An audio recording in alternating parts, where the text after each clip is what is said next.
We are live. Hi, everybody. It is Jodine Sher from Lifeology, your transformation coach. And Greg Arthur. Hello. so great to have you here. We've really been looking forward to this one. I've been looking forward to jumping in and nudging Greg to tell some of his story, because although there's many times in my life when I come across as extremely brave, it's usually because I've had the backup and the pep talk and a whole lot of reminders of how we truly are supposed to embark on this journey. And Greg is always that person who is nudging me along.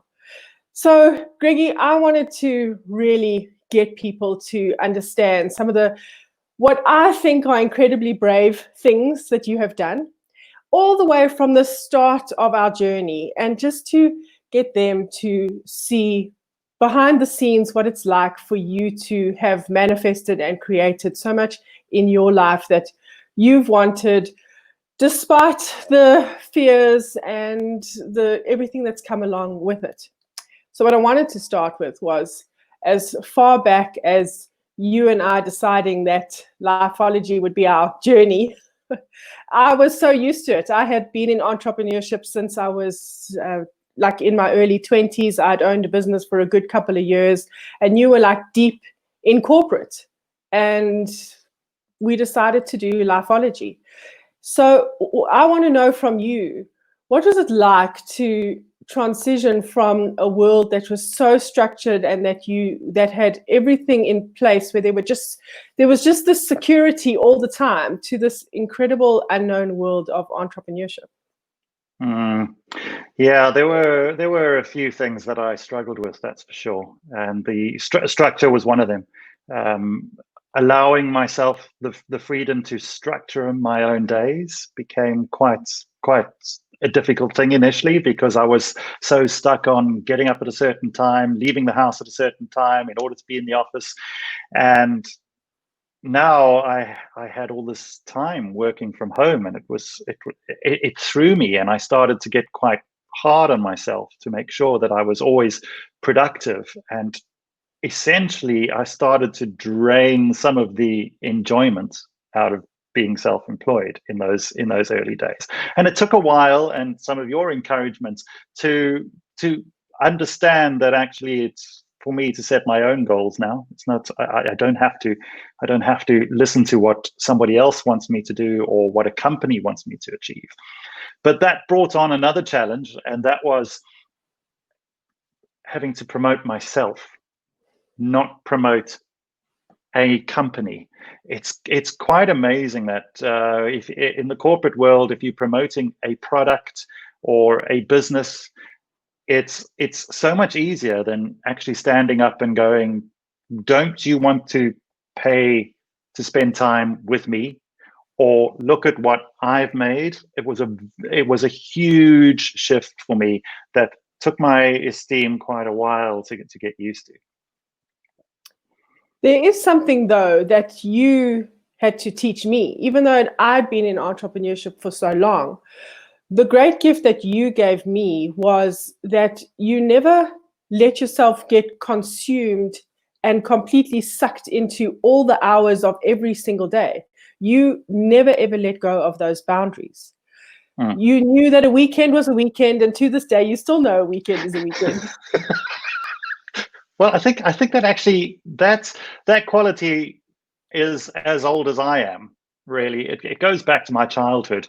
Even in my school days, I remember always seeking the fun in what I was doing, and even the things that I had to do, like schoolwork, I would make sure that they would be fun. So for instance, studying a subject that I wasn't really not keen on but had to, I would create a bit of a performance around it, which used to drive my brother mad, because he would have to listen to the performance. But that's how, as I was trying to learn stuff, I would repeat it loudly, I would sing it to myself, I would make fun out of what I needed to do.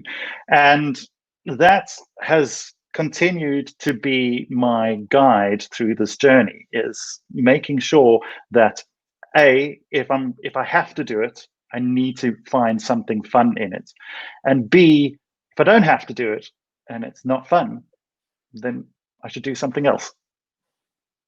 So what's the message to entrepreneurs or to business owners, even to people who are in business, who believe that hard work is the only thing that pays off, and who get themselves in that position of just dropping all the fun and making sure that 100% of time, or as much of their waking time and even digging into their sleeping time, is dedicated to making sure that they're on the game?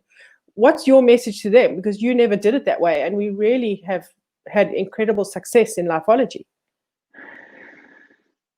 Well, I think firstly we've got to remember that everyone has their own formula. So it's not, we shouldn't be following one formula, and perhaps that's the first message, because a lot of the entrepreneurship self-help books out there are all about putting in the hours and slogging away and hustling, and that works for some, but it may not work for everyone. And I know that it doesn't work for me, because I really struggle to find the fun in that.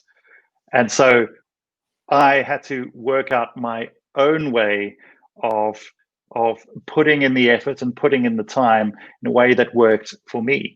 And actually, a little bit of last minute actually works better for me than too much pre-planning and putting in too many hours, just because I tend to overthink things and self-sabotage. If you give me too much time, I'm going to ruin it before I've even got to it. So I had to adjust the formula to suit my personality.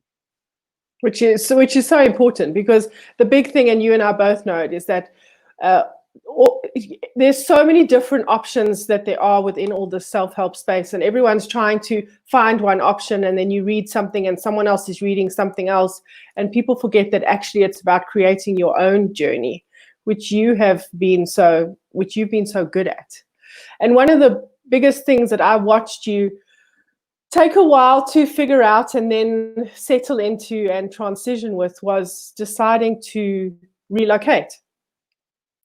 And we've known each other for a long time, and I remember like 8 years before the relocation actually happened, when you would travel somewhere and you'd come back and you would go, "This is it. I'm doing this. I'm moving." Yep. So I think that was an interesting journey for me, because for some people it felt like it came out of nowhere when I just launched the decision, and I tend to do that. So I sound impulsive, but often there's been a whole internal process that has preceded that.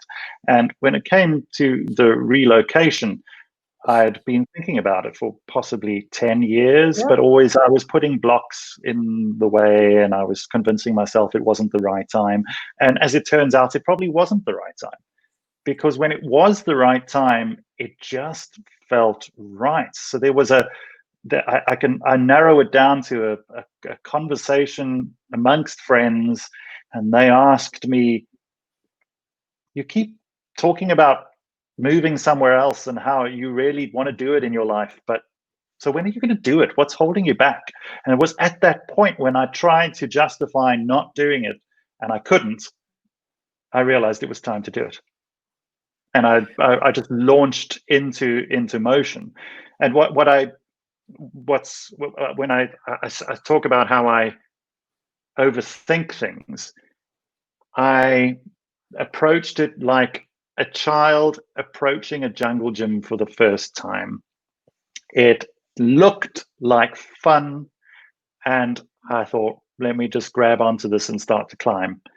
I had no idea what I was getting myself into. It wasn't all an easy ride, as anyone else who's relocated countries will tell you. There are really challenging times, but I chose not to think about those things. I chose about all the opportunity and the fun and the excitement that lay ahead, and how this is always something that I've wanted to do. And I remember at that phase, one of the biggest things, that the big questions were from friends, are you going to sell everything up? Are you not going to keep some safety net in South Africa? Like, people just didn't understand why you weren't, putting your car in a garage somewhere and renting your home out for a certain amount of time, and why you just sold everything and made this incredible move. How much bravery did that take? At the time, I didn't see it as bravery. I just saw it as commitment. I was committing to something that I wanted.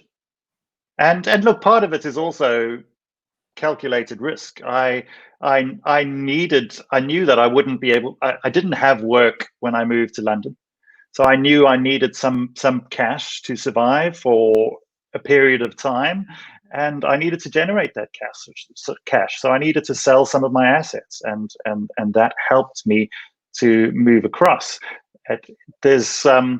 So there was some structure and planning, but it's what I wanted to do, and so I made it happen. And the one thing that you and I really and truly live by, and this is how we decide, for me, whether we're going to make a move or not, is if it feels like you're moving away from something, then it's not right to do it. But if you feel like you're moving towards something, then you know that there's something within that. Yes.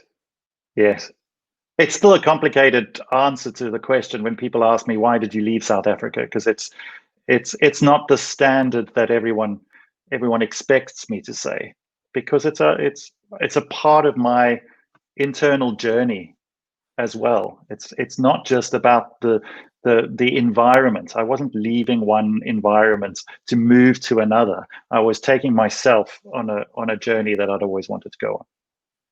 And it's been an incredible journey. It really has.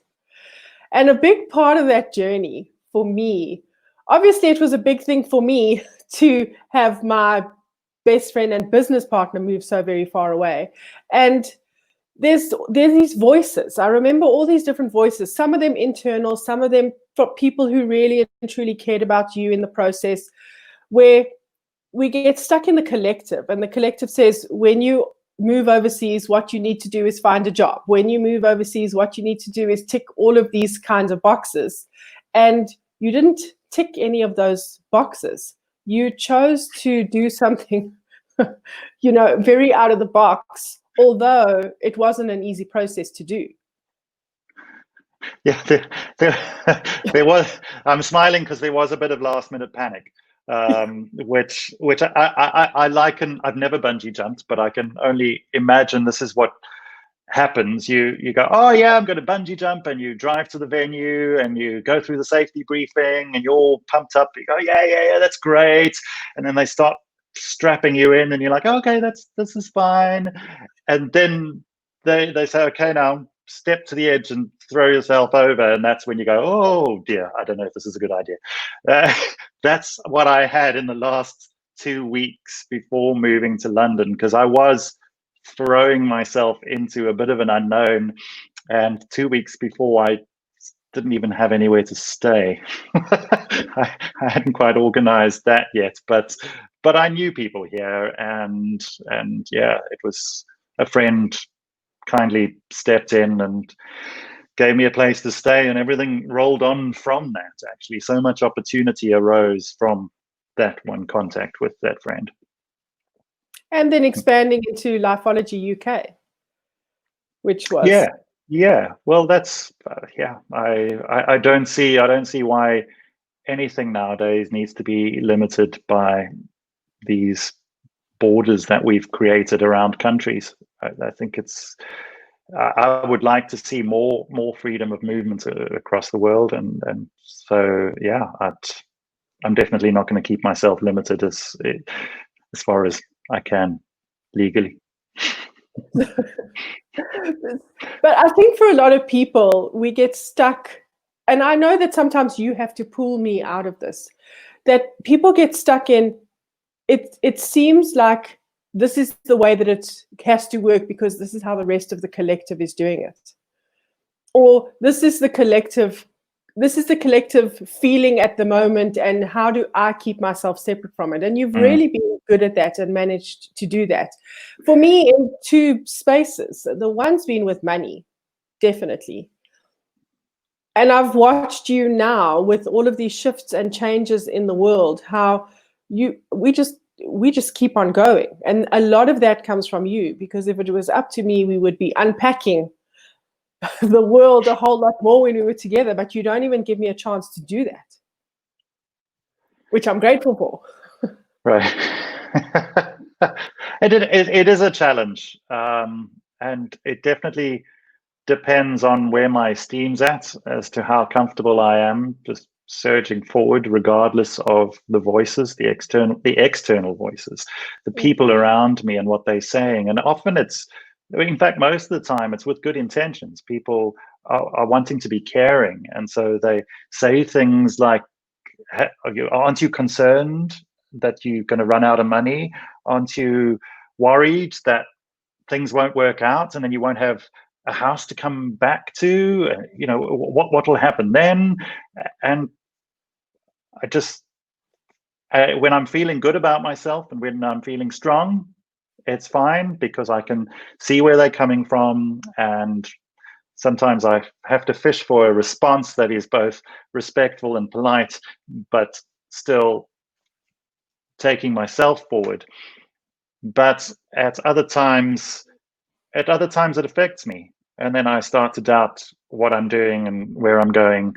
And I think that's pretty human, so long as you can actually recognize that and know that it's just the esteem, and I just need to give myself love and support in those low times, and remind myself of why I've chosen this journey that I'm taking.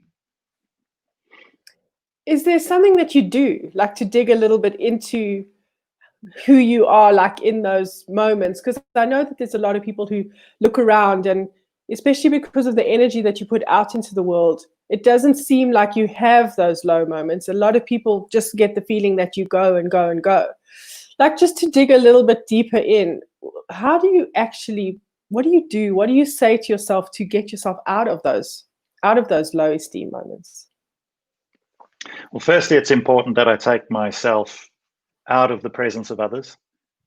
So I go completely inwards. I usually try find a quiet space or go for a run. Running is great for that. A solo run, where my mind can then just tick over, and all those thoughts and concerns can wash through my head, and I allow them to wash through my head. But because I'm running, they literally passing. They flying out the back of my head as I'm running down the road, and I just feel relaxed at the end, because of that inner conversation that I know that everything will be all right regardless. And if I hit a bit of a stumbling block, I can just choose something different. I can make a decision then. But if I try to plan my route too far ahead, I'm only going to panic, freeze, or I'm going to be wrong anyway. And then I would have wasted all that time trying to plan so far ahead. I think that's the process. Very much so. And I know, because I'm usually on the outside sitting in and then waiting. Sometimes I don't even know what you're processing. And then when it's time for us to reconnect, and then we share on how you've processed it, it is amazing how you really come out completely on the other side. And there's just this calm and this knowing. And for me, the two words that really come up is there's an absolute innocence in the way that you handle and tackle everything. And the other thing is, like, there's a knowing. You have an absolute knowing. And if something wavers from that knowing, then you definitely do something different. I see that all the time. Yeah, and it's quite difficult to define and put my finger on it, and I'm not quite sure where it came from, but it may have been a lot of the work that you and I did in setting the compass for my life. So understanding on a broad scale where I'm heading, I think that has provided a lot of that calm and that strength during those turbulent times. Sometimes the wheels still do come off. and then I'm talking to you or someone else, and they're just hearing all this stuff coming out of me, wondering where it's come from. But then I remind myself of that compass setting and the fun that can be in the journey. I think it's amazing, like, you know, to watch you. I mean, you literally coached me the other day. We're business partners, and I carry on doing my thing, and we both sit in a beautiful space of being able to guide people through their transformation. But to actually be like, watch all the things that we have taken together and created into this offering, and then to see how you calmly just coach anybody out of the space that they're in, it's really incredible. And for me, the most important thing, and I think we're going to end with this because we don't want to carry on for too long. For me, one of the most important things is that in our own particular ways, in our own ways, in order to be these transformation coaches, we have to have done the stuff, so that by when people get to us, there is this level of empathy, that there are different things that we have braved, and really just to be witness. And I know that there's a lot of times when it seems like you're doing what the whole world has the ability to do, but it's definitely the way in which you do it. And do you agree with that before I carry on? Thank you. Yeah. No, I agree with that too. But maybe just to add that it's just to coach other people through doesn't mean that we have to have got everything right. It's just being aware of the tools that are available and how to use them. But the wheels are still going to come off at times, and we're still going to have low esteem, and things are really going to get rough and bumpy, and we're still going to feel like we've lost direction, and all of that continues. And I really think that there's a good story in that vulnerability too. Yes, vulnerability is a big word. We're working through that one. Thank you, Greg. I've wanted to get people to see this side for so long. So I'm really, really grateful that you allowed me to ask these questions and get everyone to hear what I get to see so often. And a lot of the stuff that then holds me firm in those times when I'm feeling like the wheels are coming off, and where I need to make sure that I hold my compass straight. Thanks, Joe. It's been fun.